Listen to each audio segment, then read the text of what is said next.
Hello, everyone, and welcome to today's U.S. Japan Council webinar, Coronavirus, Social and Economic Shifts in the U.S. and Japan. Thank you so much for taking the time out of your busy schedule to be with us here today. My name is Laura Winthrop Abbott, and I am the Executive Vice President of the U.S. Japan Council. With every day, every week, and now every month that goes by, we're struck by the incredible toll the coronavirus is taking on the lives of so many, from not only a health, but also an economic perspective. So I'd just like to offer our thanks to everyone who's on the front lines, helping to keep others safe and healthy. Thank you. The U.S. Japan Council is an international nonprofit whose mission is to develop and connect leaders to create a stronger U.S.-Japan relationship. Founded by Japanese Americans, we focus on bringing together leaders of the United States and Japan from across backgrounds, sectors, and generations to partner for a better future for the Asia-Pacific region and the broader world. I'm really grateful that today we have experts from both Japan and the United States to help us understand the profound economic and social changes taking place as a result of the virus. I thank Chair of our U.S. Japan Council Japan Board of Councilors, Kathy Matsui, and member of the USJC Board of Councilors, Dan Okimoto, and Council Leader Lori Matsukawa for joining us here today. This webinar is the second in a series of webinars related to the impacts of the coronavirus in the US and Japan that USJC will be offering as part of our broader shift to virtual programming. So just a couple of reminders for this session. This call is off the record. It is being recorded.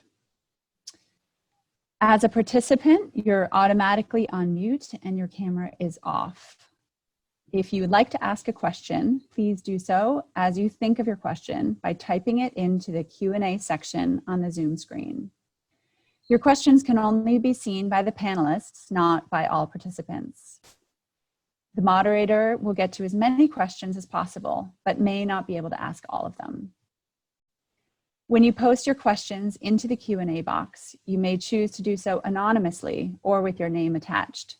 If your question is selected by the moderator, just a warning, your question and your name will become public. If you're calling in from a landline rather than zooming in on your computer or tablet, you will not have the ability to ask questions. So we encourage you to participate via computer, iPhone, or tablet if possible. So before we get going, I'd like to pause and take a moment to reflect on the life of our esteemed founder and president of the U.S. Japan Council, Irene Hirano Inoue. As you likely know, Irene passed away on April 7th, and this is the U.S. Japan Council's first public event since then. Irene was a tireless champion of U.S.-Japan relations, and she touched the lives of many, both professionally and personally. She was a fearless leader who established the U.S. Japan Council a decade ago and grew it into the impactful institution it is today. Her vision of bringing together Americans and Japanese Americans has transformed and deepened connections between the U.S. and Japan over the last several decades. We thank you, Irene, for your vision, for your wisdom, and for your friendship. And we miss you.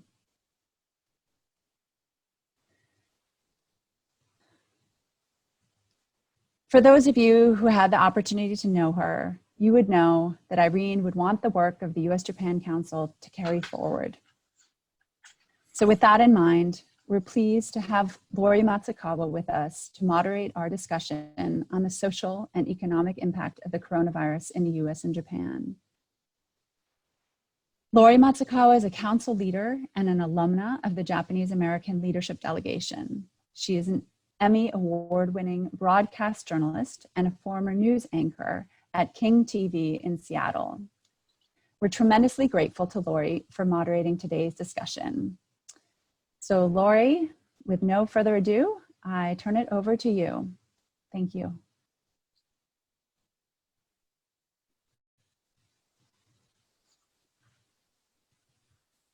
Lori, I think you're on mute. Let me unmute. Thank you, Laura. And thank you everyone for joining us today on our webinar. I would like to thank our attendees for being with us today. I think we're going to have a wonderful conversation. Before we get started with questions, I'd like to engage the audience in a quick poll. Please take a look and vote if you will. Poll question A. When do you think the situation will begin to improve globally? What, 3 to 6 months? In 12 months? 18 months? Or more than 18 months? Please make a selection. The second poll question, how will the economic recovery affect the U.S.-Japan relationship? Strengthen it? Weaken it? No change? Or don't know? No change or don't know?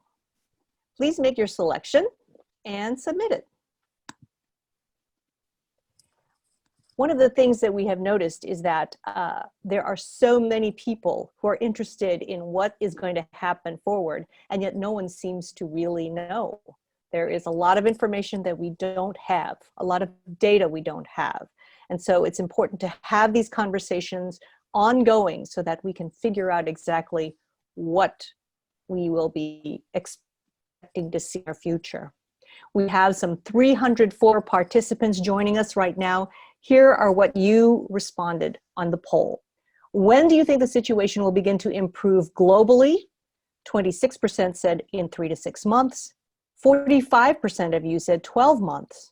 15% said 18 months. 13% said more than 18 months. In question 2, how will the economic recovery affect the U.S.-Japan relationship? 38% of you said it will strengthen it. 19% weaken it. 25% said no change. Thanks for participating. I would like to introduce our attendees today. Kathy Matsui is a Vice Chairman, Goldman Sachs Japan Company Limited, where she is Chief Japan Strategist and co-head of Asia Macro Research. Ms. Matsui is Chairman of the U.S. Japan Council Japan Board of Councilors, a member of the Council on Foreign Relations, a member of Keizai Doyukai, and was named by the Wall Street Journal as one of the top 10 female experts in Asia in the area of womenomics. Daniel Okimoto is co-chairman of the Silicon Valley Japan Platform, a program of the U.S. Japan Council, and Professor Emeritus, Department of Political Science, Stanford University. He co-founded and was director of the Asia Pacific Center at Stanford for more than 10 years and was vice chair of the Japan Committee of the National Research Council at the National Academy of Sciences. So thank you so much, Ms. Matsui and Dr. Okimoto, for joining us. Again, the overall goal of our webinars and our discussions is to gain a U.S.-Japan perspective on the social and economic shifts that are caused by the coronavirus, and to discern among ourselves what kind of concrete action the U.S. and Japan Council and its members can take to address the solutions. If you have a question, as Laura mentioned, please write it in the Q&A section, not chat, Q&A section of the Zoom panel. So our first question for our panelists, what does society look like where you are sitting right now? Let's start with Ms. Matsui in Tokyo. Hi, so I would describe the situation here, I live in Tokyo, as relative to other countries where I think the lockdown situations have been more stringent, that life has frankly been a bit more free. Other than school closures, which are mandated for them basically since the beginning of March, until a few weeks ago, most of the restaurants and the shops and the workplaces were pretty much operating business as normal. Many of my Japanese clients were commuting to work, were working in the office, and that really only began to change a few weeks ago when the government nationally declared a state of emergency, encouraging Japanese people to reduce person-to-person contact by 80%. Frankly speaking, once the declaration went out, it wasn't as if everybody, all activity ground to a halt.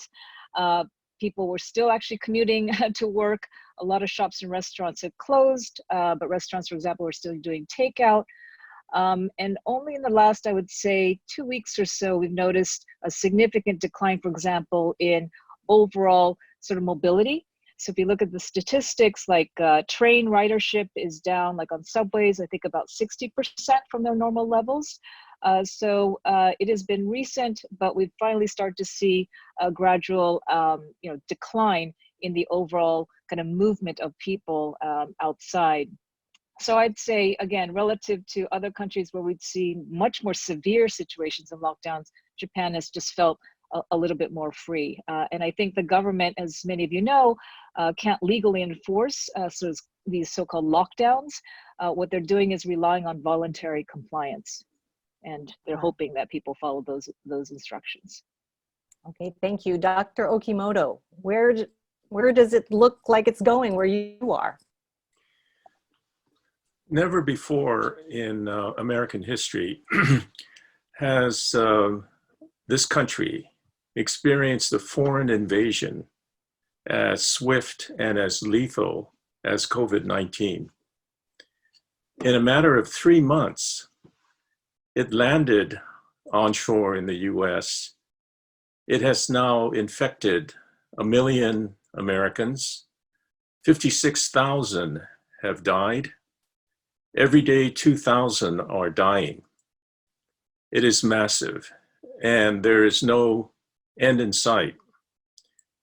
Because we don't have adequate testing in scope and in numbers, we really don't have an idea of the dimensions of this infection as yet. And I'll come back and talk about testing at another point. But 56,000 fatalities is roughly the same number of casualties, the deaths that we incurred in Vietnam. But the Vietnam War, was a prolonged war that took 12 years. And to think that in less than 3 months, really from February through April, we are now at 56,000 is astounding. And depending upon a second wave and how long that lasts, and the arrival of a vaccine at some point, hopefully within the year, the numbers will balloon, and it may get close and may even exceed the casualties of the Spanish flu. The Spanish flu also came to these shores and took over the whole continent. But it was a much slower process, a 3-year process at that time, 1918 to 1920. The total number of fatalities was 675,000. And it's estimated that in the United States, by the end of this corona pandemic, there may be 800,000, maybe even as high as 1.6 million fatalities. And so this is the most serious and swift invasion of the American homeland that we've experienced in 2.5 centuries. Santa Clara County, which is where we live, was the first to notice and shut down, order a shutdown of the whole area of Northern California. Dr. Sarah Cody, a very capable healthcare expert in Santa Clara County, and her colleagues tracked what was happening, saw the parallels with Italy, and immediately, within a week, ordered a shutdown. And as a result of that quick action, it probably saved 90% of the known infections. That is, it would have been 90% bigger if they had waited several weeks. Every day, every hour counts. And so the shutdown was the first to happen in Northern California. And it has been pretty scrupulously observed. I think California has gotten a lot of credit for its lessening of the curve or dampening of the curve, and it's gotten a lot of attention because of that. Let's talk a little bit about the kinds of societal shifts that have happened as a result of these kinds of actions. Ms. Matsui, what are some of the societal shifts that will happen in Japan and now and going forward, you think, by having a lockdown, by having people shelter in place and not go to the workplace or not go to the shopping center? Yeah, so I think that we have seen some significant societal shifts, albeit it's still relatively early days here in Japan. But for instance, it's been interesting to observe the fact that a lot of Japanese companies, even though Japan, of course, experienced the March 2011 earthquake disaster, you would think that they would have equip themselves with better IT infrastructure to transition to, for example, working from home. And for the same matter, schools. Many public schools don't have the capacity to transition to online learning, surprisingly. So this coronavirus episode has really forced both companies and educational institutions to really take a hard look at that infrastructure. And I think what we're seeing is a real boon to investments in this infrastructure, in this digitalized like forms of communication and areas like that. So I think we're definitely seeing a shift to, frankly, if you think about the long hours that Japanese people tend to work, and this whole campaign that the Abe government has been pushing for quite some time, which is called Japanese hatarakikata kaikaku, so work style reforms. While they were making some progress, this coronavirus has actually accelerated the movement in that direction. So while it's a terrible crisis and there's a lot of pain in the economy, I do see this as one silver lining that in fact we might see more Japanese people working more flex time. This is great, not just for women, but also for men. We're also seeing a lot of millennials who are preferring this kind of work style. And so I think that's in the long term a positive and healthy development. I like that idea of accelerating something to the max, right? Getting people to work from home and to get that infrastructure to match. What about you, Dr. Okimoto? What kinds of societal changes are happening now that might be continuing on into the future? A massive impact on American society. The Great Depression from 1929 really to the end of the Second World War generated the Great Society, not the Great Society, but FDR's program, and we got out of the Depression. But the swing since around 1970 away from large governments and social safety nets has been going on for a half century. And the coronavirus has hit at a time when I believe the inequalities in American society are almost at a pre-depression level. That is to say, 50 million Americans living close to the survival level. That is, no savings, minimum income. We have 45% of the American households before the coronavirus hit that had less than $500 of savings. We had 3 individuals who, in their threesome, represented more wealth than half of the lower half of the American population. So this coronavirus has hit a society where the social safety nets have huge holes in them. Not so long ago, 40 million Americans did not have healthcare insurance. Today, just before the coronavirus, 28 million lacked healthcare insurance. Our longevity has been declining. We have the lowest life expectancy in the advanced industrial world. So it is a crisis that I think will bring into focus the critical nature of social safety nets, particularly healthcare, for the bottom 50% of the American society. And here we have now, in the last 5 weeks, 26 million unemployed. We have long car lines for food all over the country. Families, for the first time, really worrying about, are they going to be able to survive on a day-to-day basis? It's a massive upheaval. And out of it will come, I think, a different American society. Right. And in the midst of so much wealth, too, supposed wealth, huge cracks and inequities. We have a question from one of our participants.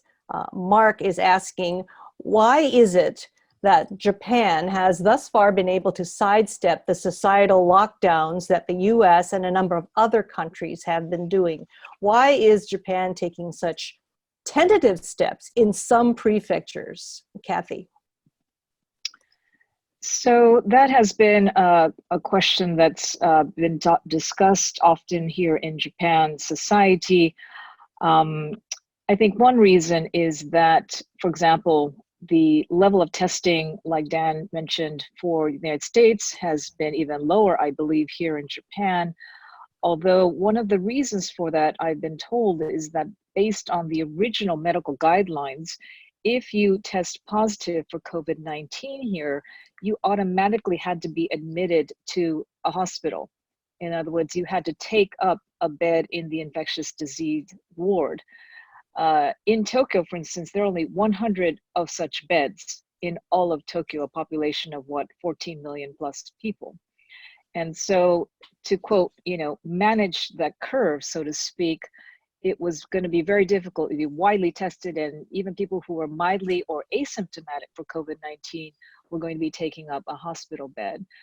Since then, for example, the Tokyo governor, Yuriko Koike, has basically converted hotels and some other buildings to be able to accept people with mild symptoms so they can recover there as opposed to take up a hospital bed. So the situation's getting a little bit better, but I think that's been one reason. But frankly, I think the larger reason, simply put, is the economic damage, the cost of completely shutting down one society. Like I said before, it's legally unenforceable here, so you can't force the Japanese to do anything they don't want to do. But at the end of the day, I think the cost of complete shutdown, on par of what we're seeing, for example, in places like Spain or Italy or in China most recently, would wreak so much damage on Japan's economy. I think the authorities felt that that would be too extreme. So I think that was partly weighing on their decision. And then the other thing was, even though the testing was relatively limited, what's baffled all of us is why the death rate, the fatality rate, is also quite low. So per million people, I believe Japan's number, in other words, how many deaths per million people, so relative to the size of population, is the lowest in the G7, like just under like 2 or 3 people. Whereas in the United States, it's much higher than that, Canada, et cetera. Of course, countries in Europe, much higher than that. So that maybe have given the government a little bit of complacency, that they didn't have to rush, they didn't have to take extreme lockdown measures. So perhaps all of that. Of course, there's also the theory about the Olympics and not wanting to make a decision about this before the Olympics decision was made. So nobody really knows, frankly, why they've reacted in this way. But I think the economic implications, part of the answer, is probably one of the biggest reasons why they have maybe acted a little bit more tentatively than we've seen elsewhere. And Dr. Okimoto, here you are in the Santa Clara County area, and it has been a very swift and rather strict lockdown situation, and there are still protesters saying this lockdown is unconstitutional, it violates my rights, it's too severe, lift it off. Despite your success, there are still protesters in California. What do you make of that? Well, the crisis has brought out the social cleavages in the United States. And the cleavages are deep and overlapping.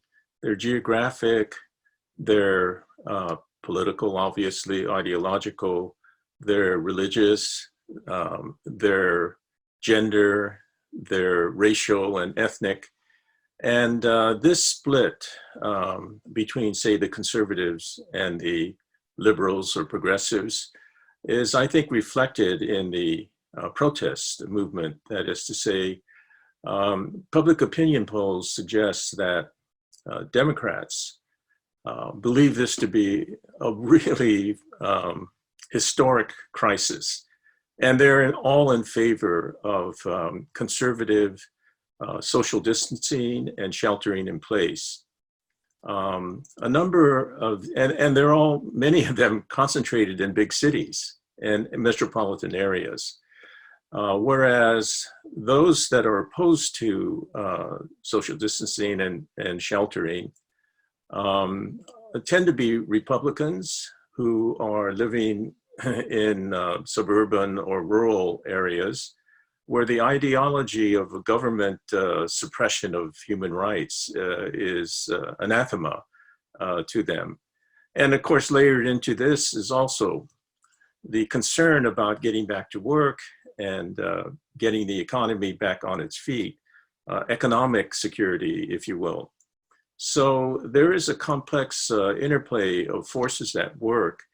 And we have 42 states that have ordered lockdowns. 8 states still today are not locked down. And, you know, unless you interdict travel across state lines, the possibility of contagion across these state lines is big. And so unless we had a national shutdown that was observed throughout all 50 states, the efforts that are taking place in certain states like California might be negated by travel from states where there are no shutdowns, where, you know, life is going on pretty much as usual. And so it's a complicated interplay of political mixes taking place. I want to pivot slightly to some of the questions here from our viewers. They wanted to know, for example, and we'll start with you, Ms. Matsui, about the economic effects on the supply chain, on how we do trade, how we do manufacturing in our respective countries in light of this coronavirus. This coronavirus has shown us that our overdependence on China for things like masks and respirators has really been a problem for the United States. So what does this mean? What does coronavirus mean for manufacturers and companies in the future who have been depending on this globalized supply chain? So from an economic perspective, obviously a crisis like this that is so unusual because it is a simultaneous global crisis raises so many difficult challenges for manufacturers who have distributed their manufacturing bases all over the world. And so clearly for many, for example, Japanese manufacturers, be they auto companies or tech companies who have been sourcing their components or parts from places like China and other nations, when countries all of a sudden shut down their factories, then obviously there's a huge dilemma.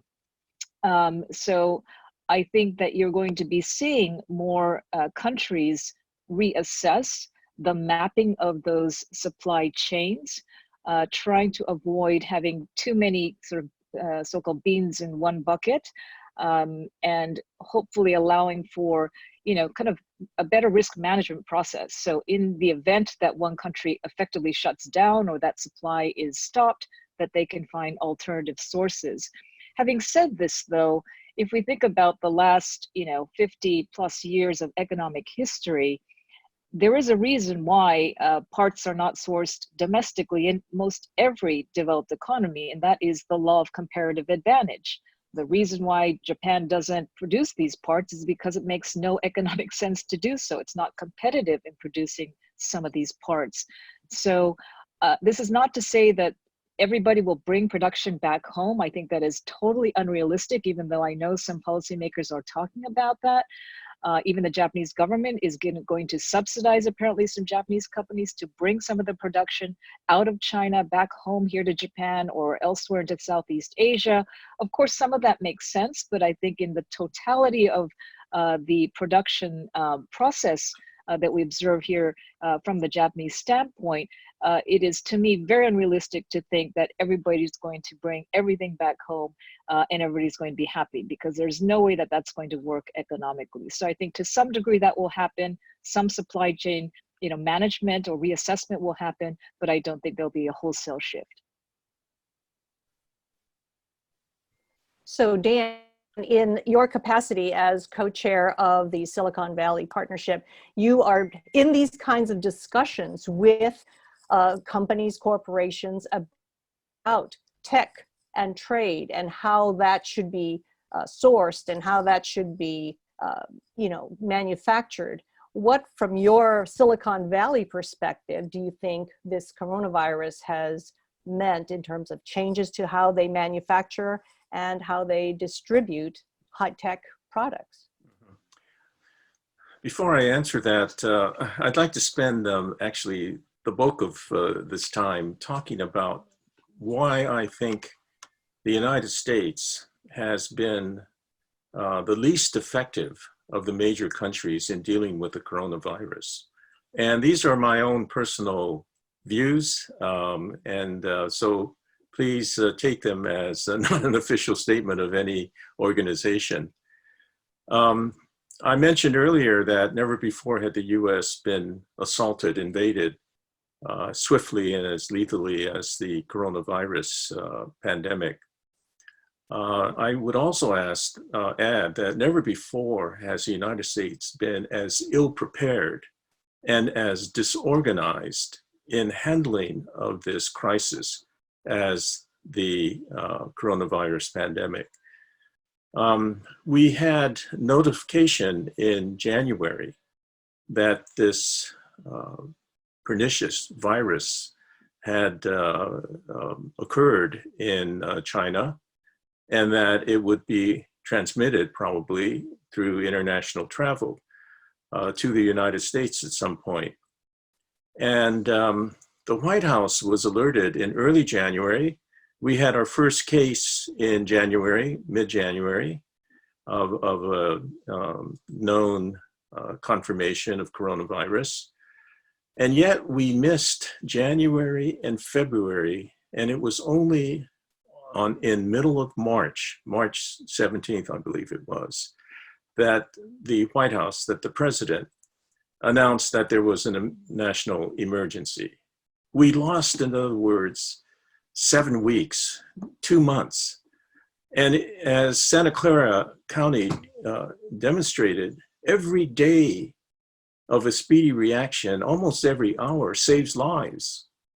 And had we acted as a national entity, if the president had stepped forward and announced a national emergency and recommendations for shutdown, if he had taken charge, appointed a pandemic team, devised a plan, and coordinated a response based on that plan, especially involving extensive testing, then I think the curve nationally would have been much more flat, and we would have had far fewer fatalities in this process. And even today, the president had a news conference, brought out pharmaceutical companies talking about testing equipment and so forth, bringing out 5 million tests now that have been conducted in the US. 5 million sounds like a lot, but it's to get a real comprehension, a grasp of the dimensions of this pandemic, we need 3 to 5 million tests a day, not totally since the pandemic started. So we're far from any kind of resolution because we don't know the dimensions of the problem yet because we haven't had enough testing. But Dr. Okimoto, are you hearing that from the high-tech companies where you are?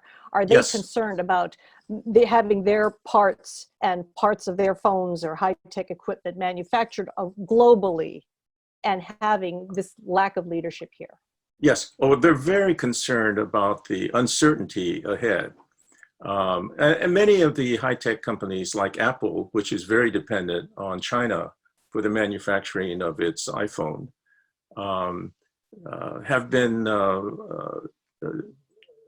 unsettled, of course, by the coronavirus and the shutdown initially in China, and now having to work remotely on new products and so forth, which often require close-in collaboration.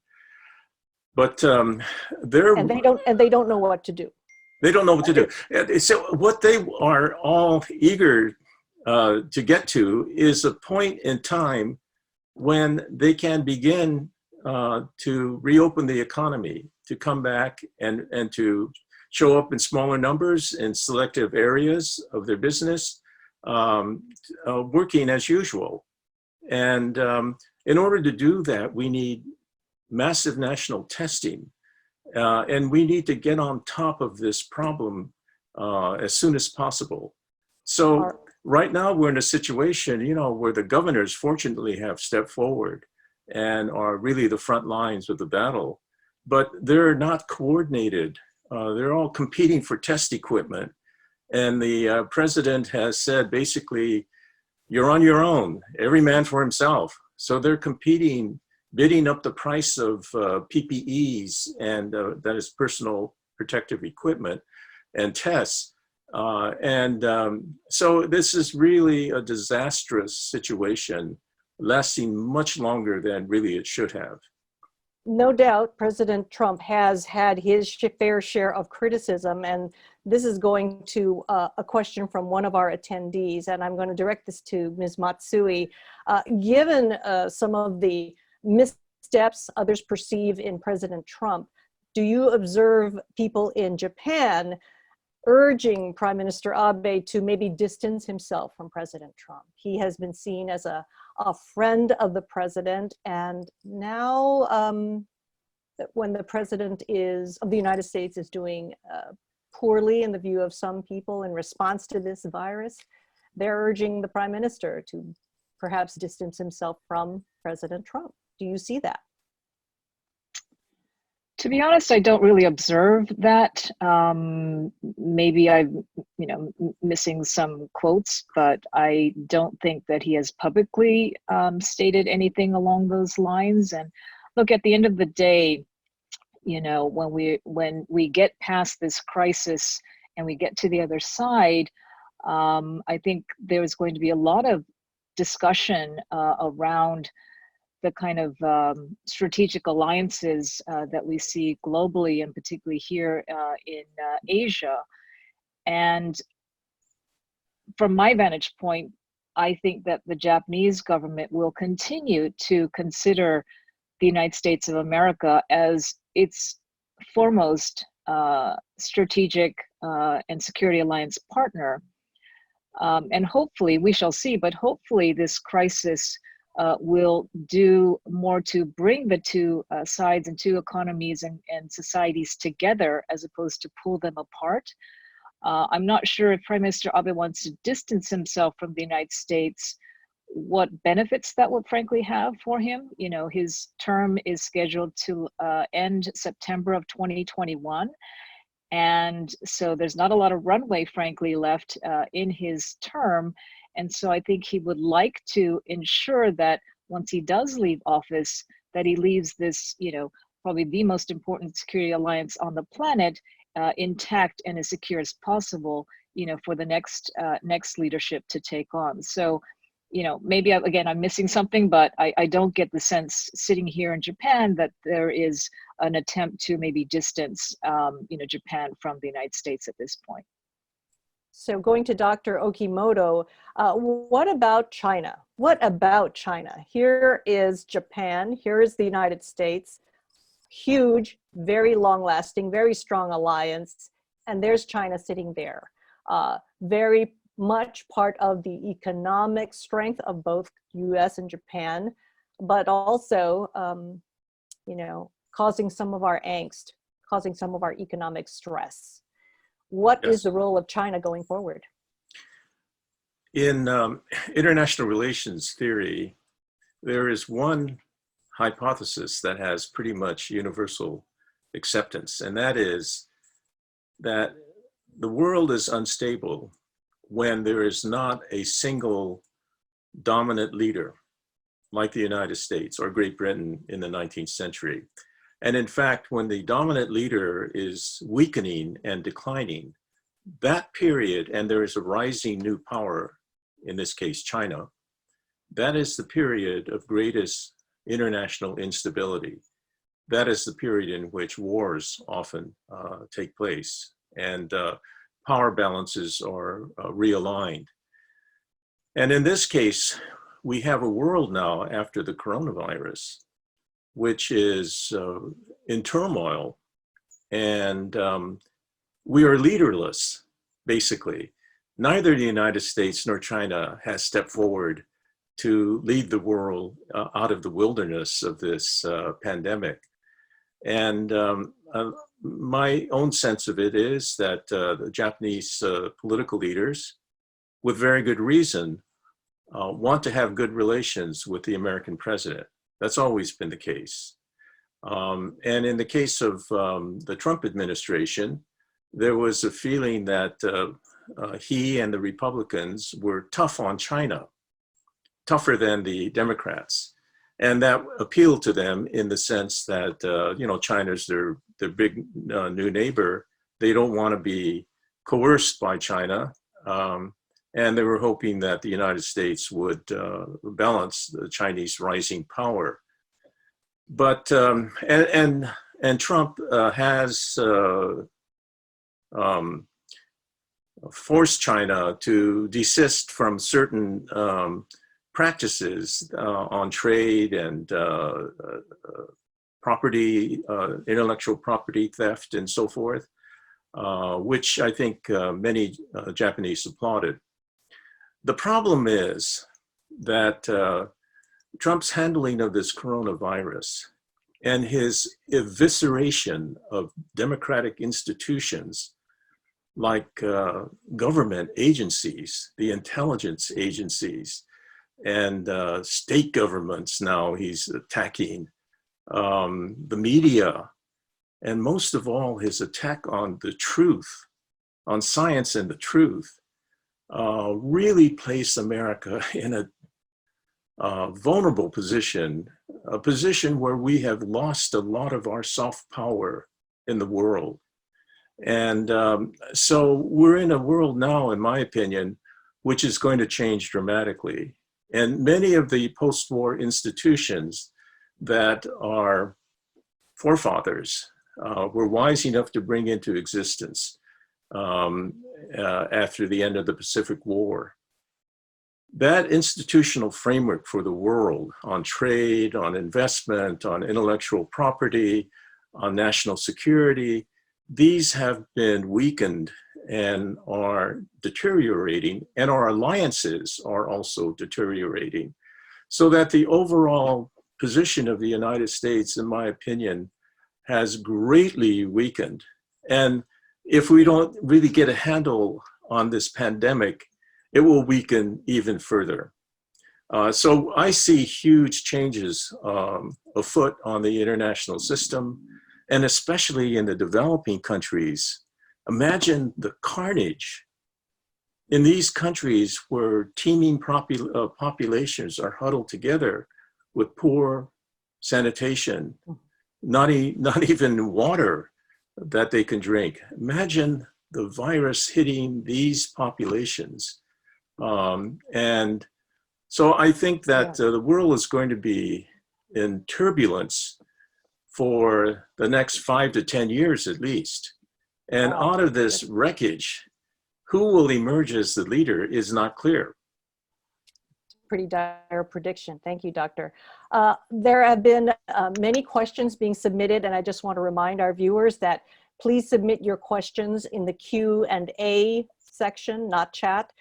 We have several questions. Here is one, and again, pivoting toward our infrastructure, our internet infrastructure, our ability to work, be educated, to communicate over the internet.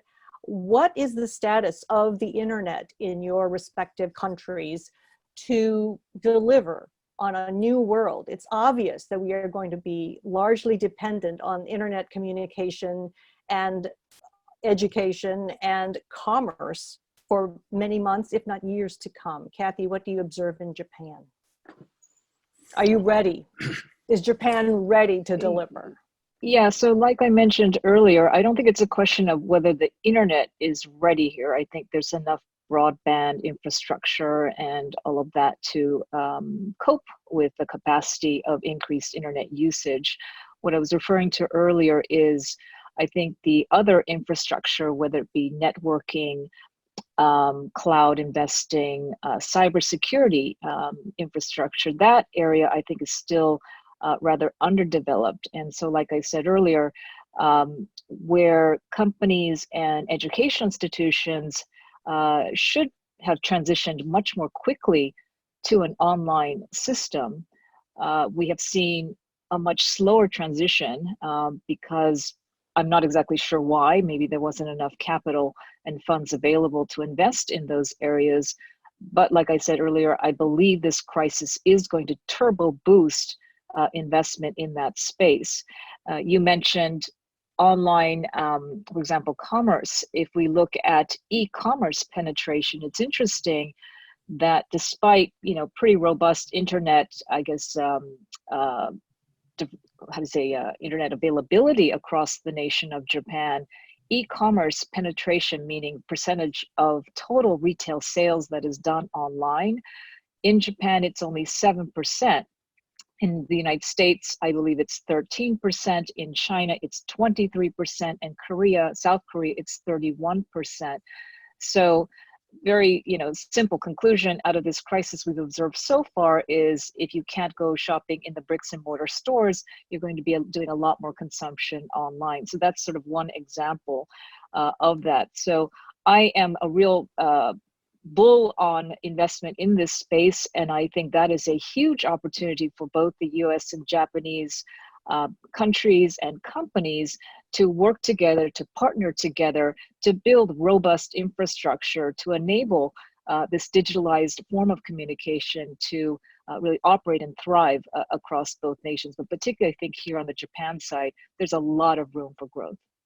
And very briefly, Kathy, because this is one of the areas of your expertise, what does it mean for women participating in the economy? There has been a push, and it's been a rather slow haul to get more women into the workplace. And many times it's because they're just unable to do the tasks, the multiple tasks of child raising and working and housekeeping and taking care of aging parents and commuting all the way back into the office.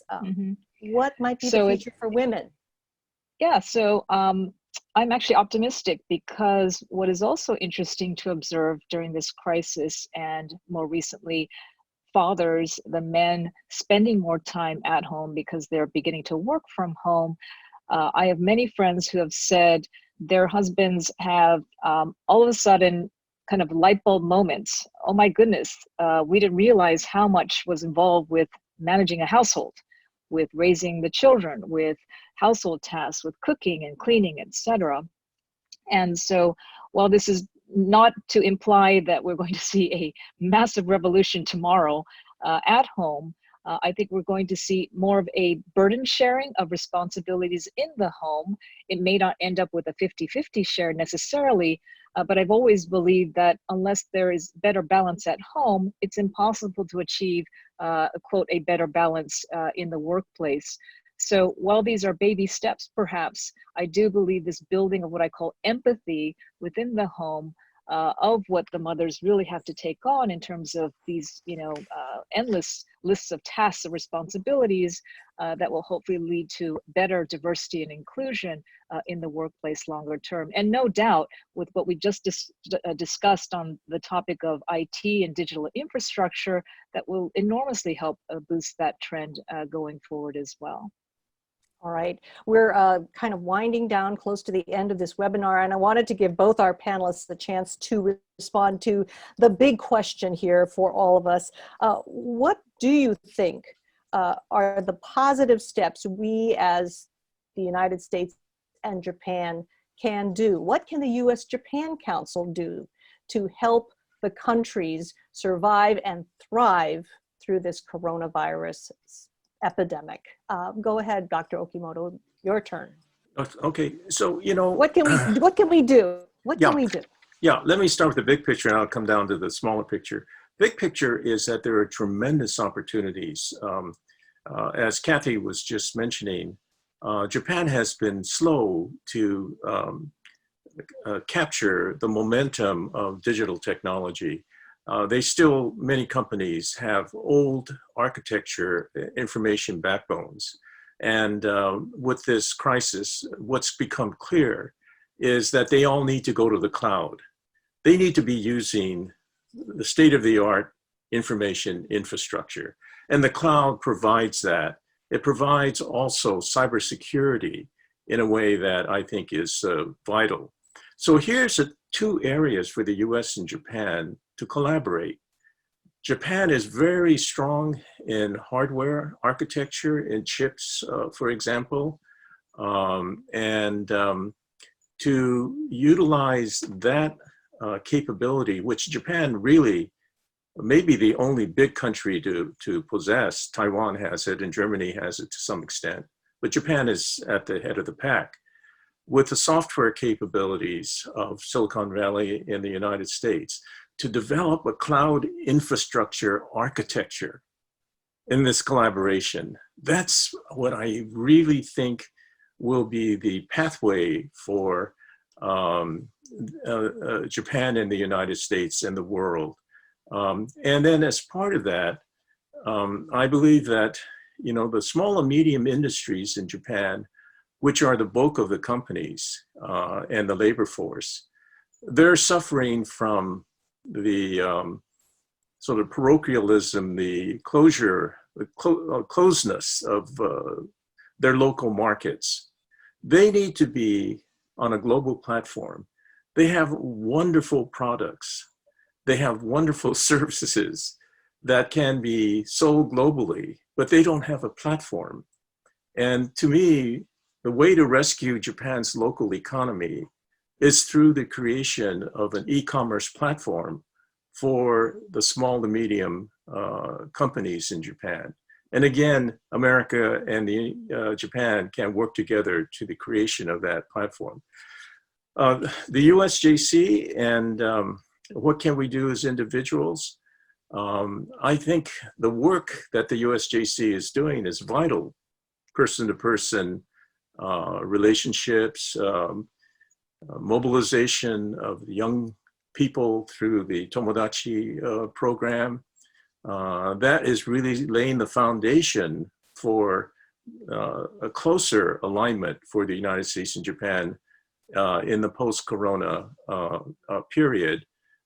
The work that we're doing at the Silicon Valley Japan platform is precisely geared towards finding these areas of collaboration that are untapped areas of potential, like the cloud and like this cloud architecture infrastructure. Yeah, these are critical, and we're hard at work trying to get the right companies in Japan together with those in the United States to address that issue, that challenge and opportunity. I'm glad you are doing that. We're going to go to Ms. Matsui now. You have the last word, last 3 minutes. So very quickly, I see three areas of collaborative opportunities. One is related to Dan's comment about the corporate sectors. And I believe that when we get past this crisis, there will be a new normal. I think it's safe to say that many industries, particularly the service economy, are going to face a very different set of demand equations and market opportunities. And while that may sound very challenging, which it will be, I also at the same time think that this is a huge opportunity for restructuring and industrial consolidation. You know, many investors have asked me, what do you think about corporate governance momentum? Isn't it going to grind to a screeching halt because now companies in Japan with typically a lot more cash than companies elsewhere in the world are going to say, look, cash is king in troubled times, and we don't have to give any of that cash away. We don't have to invest it. But I believe that in fact, the answer is quite the opposite. There's going to be a lot more pressure on companies to address that question of what are you going to be doing with your resources going forward? How are you going to globalize? Are you going to capitalize on this crisis, or are you going to go in your snail shell and wait for the storm to pass? So I believe that the opportunity for US and Japan cooperation in this arena of industrial consolidation and corporate restructuring, M&A, all of that is going to be tremendous. Secondly, healthcare. You know, Japan has a very robust biotech and biomed industry. I don't think it is as globally, sort of competitive as it could be, but I think that's an area, particularly in this specific cause of the COVID-19 vaccine development. Maybe more R&D collaborative efforts can be made on that front. And then finally, as Dan mentioned earlier, clearly this crisis has resulted in a lot of dislocation and pain at the societal level. Many people here in Japan, as well as in the United States, have been severely affected, particularly single parent families and people with very low incomes that are perhaps, have lower than average educational levels as well. So is there an opportunity, just as the US and Japan Council came together after the Tohoku Great Earthquake crisis to bring people to people together, can we come up with some collaborative and innovative programming that we can also do something similar to address the new normal world that we're going to be entering, hopefully in the not too distant future. So I see tremendous opportunities for both sides and hope that people on this call listening in will get involved and participate in some of the exciting programming that the U.S. Japan Council is leading. Thank you very much. I would like to thank our panelists, Kathy Matsui, Daniel Okimoto, and thank the viewers for all of those wonderful questions. Let's turn it back to Laura Abbott.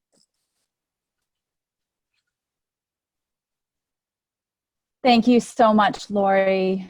Thank you, Kathy. Thank you, Dan. We truly appreciate you sharing your experience and expertise with us. So, Dr. Okimoto, your comments comparing this crisis with the Spanish flu and the Great Depression were truly sobering.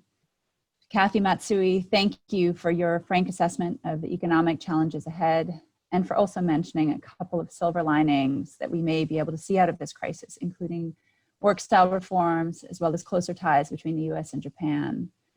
I also really appreciated both of you with that call to get involved and participate, and we really hope you will through the U.S. Japan Council.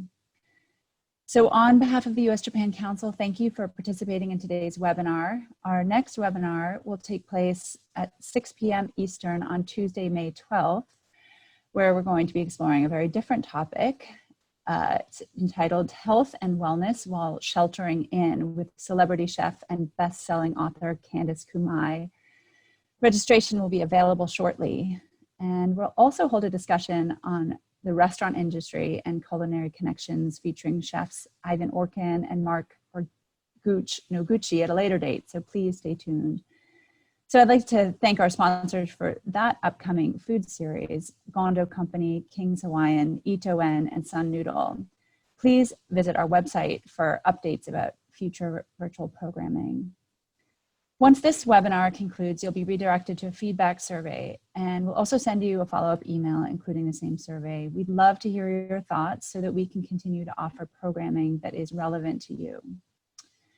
With your support, USJC can continue to offer similar free events to connect people around the world with these important topics. And so we would ask you, if you're willing, to consider offering a voluntary tax-deductible contribution on our website, and you'll see the donation link up here on your screen. So thank you again, everyone, for participating today, and please stay safe and stay healthy. Thank you.